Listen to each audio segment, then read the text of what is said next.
He's Reggie Miller, the Hall of Famer, Turner Sports NBA analyst, and he'll be on the call coming up Thursday night at 10:30 Eastern. The Nuggets and the Warriors, along with Kevin Harlan, who I believe won the Sportscaster of the Year award again, I think, and Ali LaForce. So Reg will be on the call of that game on Thursday night.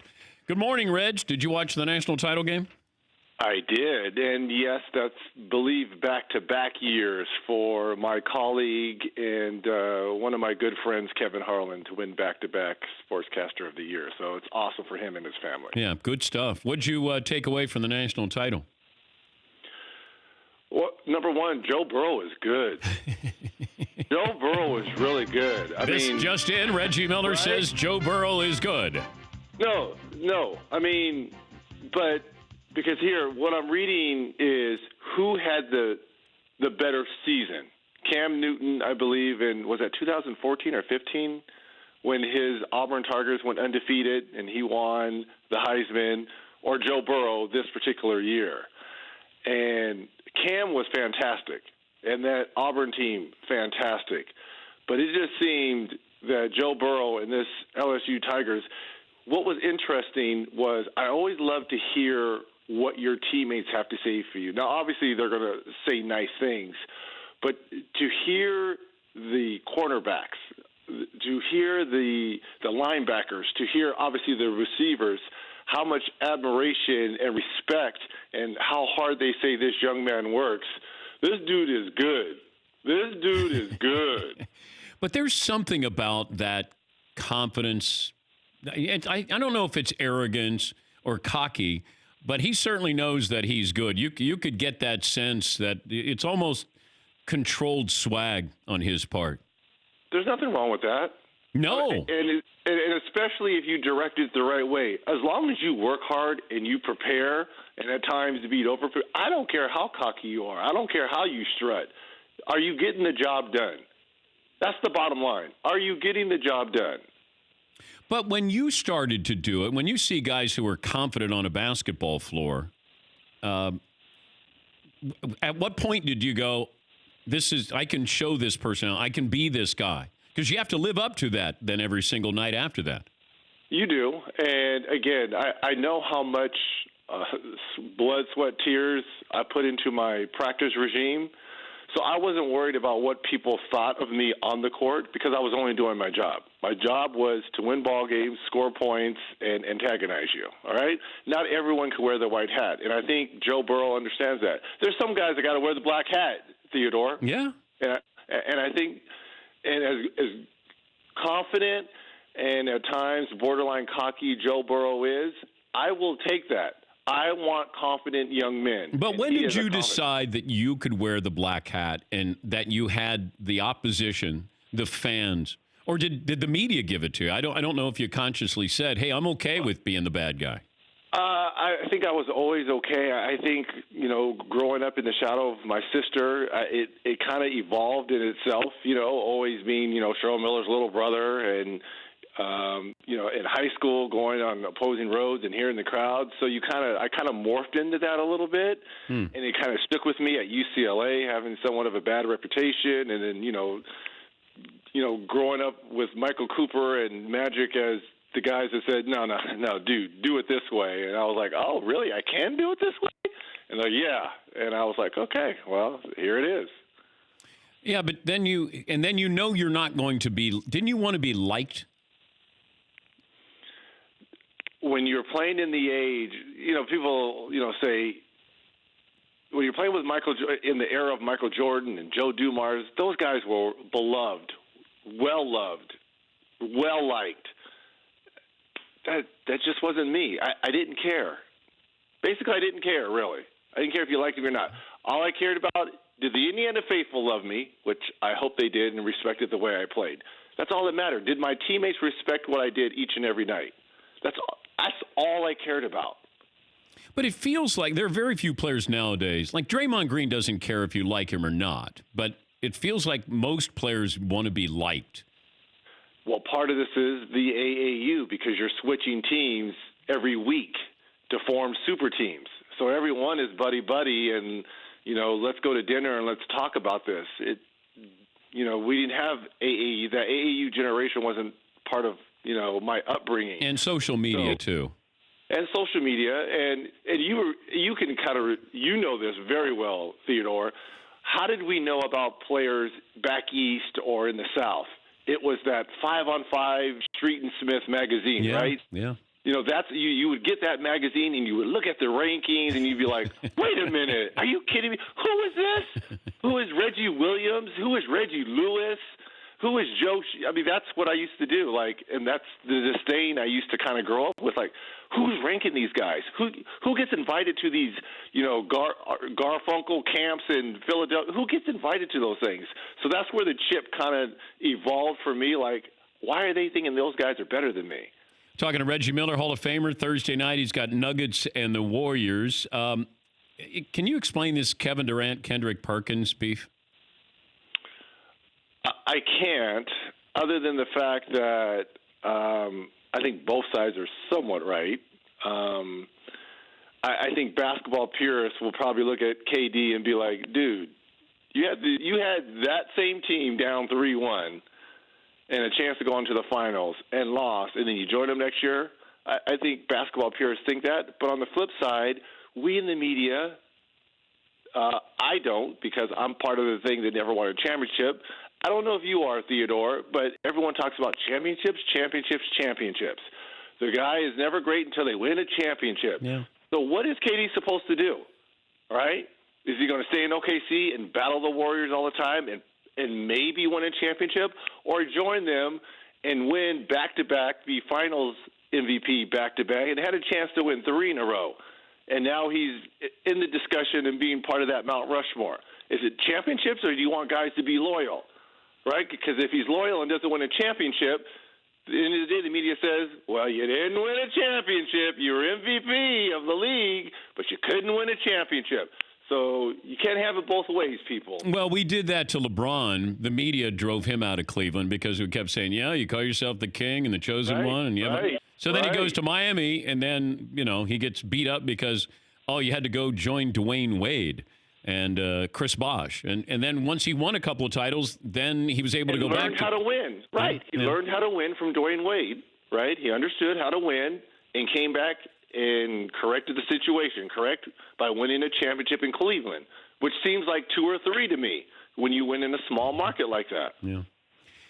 Kevin, have you seen Kevin Garnett's acting skills in Uncut Gems with Adam Sandler? I did. I liked it. I liked it. I mean, obviously he was playing Kevin Garnett. Yeah, he didn't act. But I love the movie. I saw it over the holiday. I texted him and told him I was going to contribute to the fund, and I liked it. KG was. He was pretty good. I've always been a big KG fan. It's good. Yeah. But I mean, your voice, Sandler, because you're in. Wait a minute. Hold on. You weren't in this movie because you're in every Sandler movie. Wait a minute. That's what was missing, Theodore. Oh, I know why you weren't in it, because it really wasn't a comedy. This is more of a... Yeah, serious. Yes, you're in all the Sandler comedy. Yeah, okay. Absolutely. Yeah. And plus, I can't work with KG. It's just, we're just different actors. I'm more able to work with Chris Webber than I am with KG.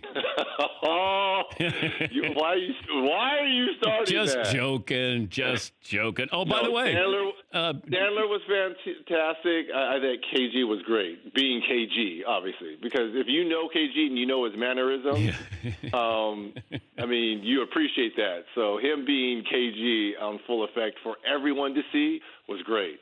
Did you see Zion nearly fall asleep on the bench? I did. And what's funny is they did a side-by-side, because I don't know if you've seen the Charles Barkley falling asleep in the studio thing. And they put them side-by-side, and it was absolutely hilarious. If I'm Zion, I'm almost falling asleep too. I'm tired. I want to play. And from what we're hearing, this Thursday? Possibly? He's 19. How can you be tired? You're not even playing. I want to play. So... maybe this Thursday we see the unveiling of Mount Zion. Maybe. I'm tired. I want to play. Do you know something about when Zion coming back? Look, they're saying he's getting close. Maybe this Thursday versus Utah.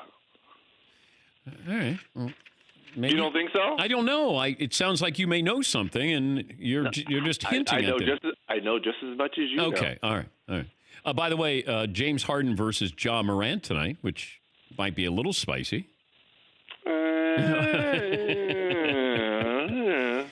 Reggie, you know that Harden's going to get 75 in a game this year.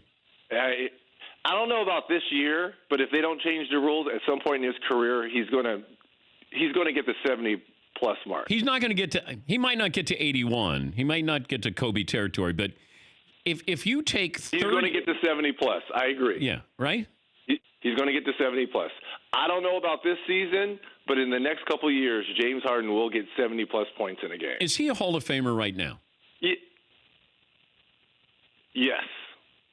One-time MVP. He's been runner-up MVP, what, 3 times? 2 times? I think 2.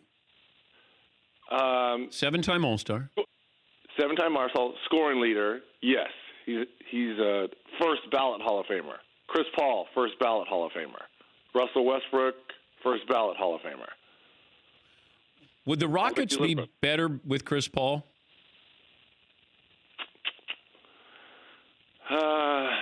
I think OKC is better with Chris Paul. Hey, they've been one of the surprising teams, but that's not what I asked, Reg. I'm going to reserve judgment until I see how they perform come playoff time, because I think Brody will elevate his game come NBA playoff time, but I'm reserving judgment because we all know, we've seen this movie before. Fabulous regular season, right?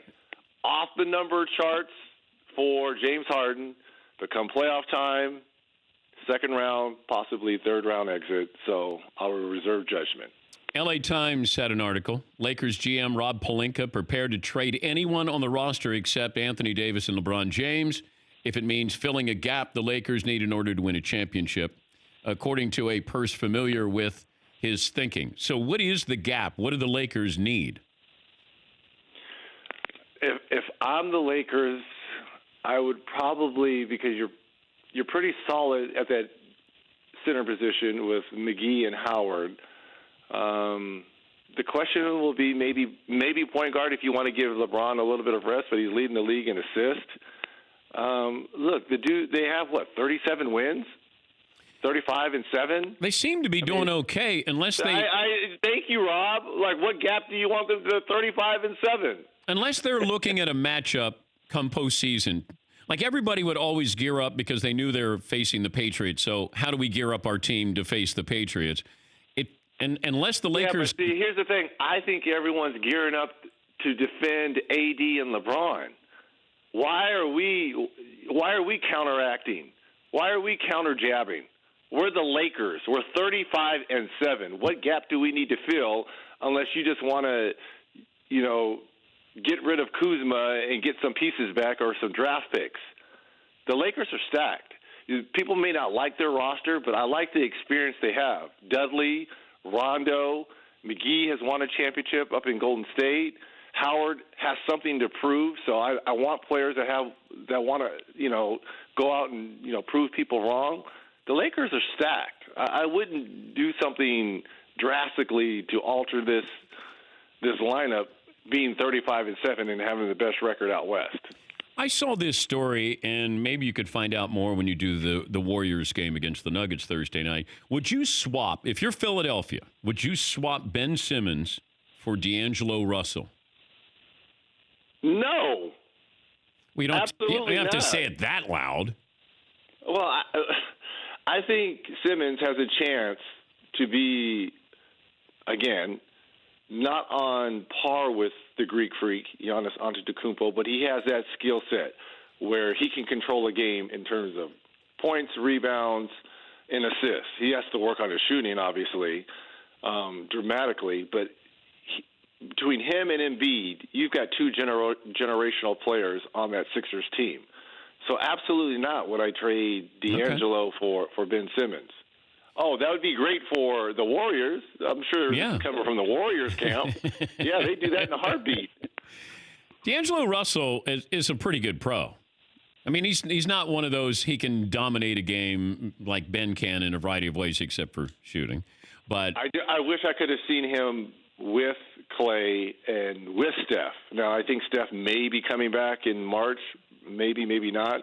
But I would love to have seen him with those two and Draymond Green just to kind of see, how he performs. But him being out there is kind of like him being in Brooklyn last year. It's him and, a lot of isolation, high screen and rolls, and, go one-on-one. If you're Kevin Durant, would you even hint at coming back this year?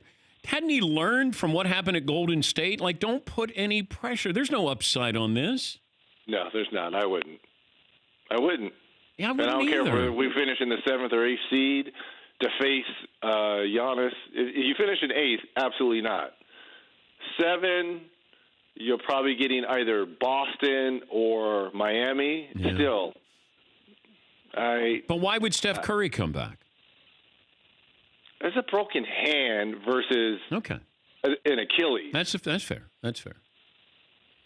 Yeah, that's fair. Yes. And can I just say one thing before I go? Yes.